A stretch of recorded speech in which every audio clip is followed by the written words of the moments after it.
मोदी ने जैसे पीओके खाली करने का आदेश दिया, पूरी दुनिया कांपने लगी है।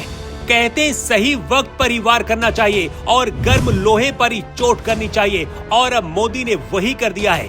मोदी के दिमाग में क्या चल रहा है, चीन और अमेरिका भी नहीं समझ पाए। पाकिस्तान के अंदर सबसे बड़ा भूचाल आ गया है। मोदी ने जैसे पीओके पर ऐलान किया, पूरी दुनिया हैरान रह गई है और पाकिस्तान में भगदड़ मची है। पीओके खाली होने की खबर आते ही पूरे हिंदुस्तान में जश्न शुरू हो गया है। कश्मीर से धारा 370 हटने के बाद मोदी और शाह का ये सबसे बड़ा फैसला है, जिसके बारे में दुनिया ने कभी सोचा भी नहीं था। यहाँ तक कि अमेरिका को भी लगा था कि पाकिस्तान के लिए वो मसीहा है, लेकिन भारत ने कैसे पूरी तस्वीर को ही पलट कर रख दिया, इस 2 मिनट के विश्लेषण में आपको समझाते हैं। भारत सरकार ने ऑपरेशन सिंदूर के तहत जिन आतंकियों को ढेर किया, उनके जनाजे में पाकिस्तान के जो अधिकारी शामिल हुए, उनके नाम भी भारत ने जारी कर दिए हैं।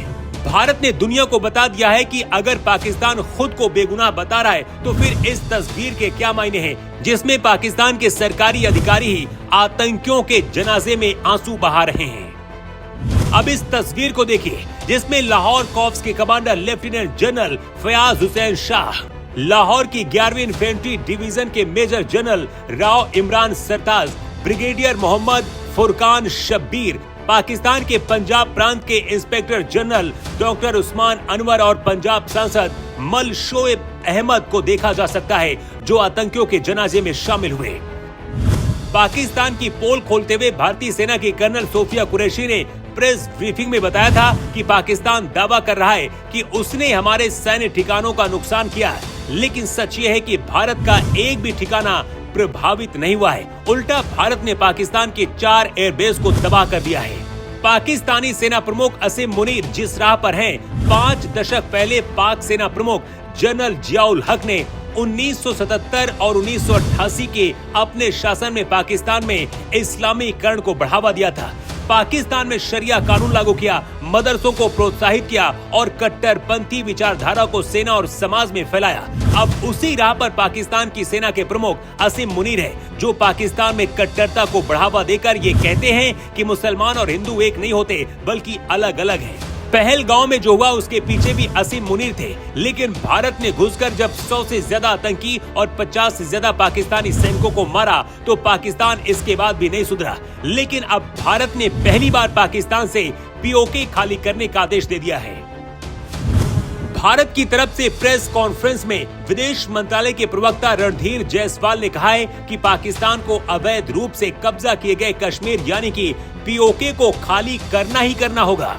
रणधीर जायसवाल ने कहा कि भारत की नीति लंबे समय से रही है, अब वक्त आ गया है कि पाकिस्तान पीओके को जल्द से जल्द खाली कर दे। पीएम मोदी ने भी ऐलान किया है कि पाकिस्तान परमाणु का खौफ अब न दिखाए, उसे उसके घर में घुसकर रगड़ रगड़ कर मारेंगे।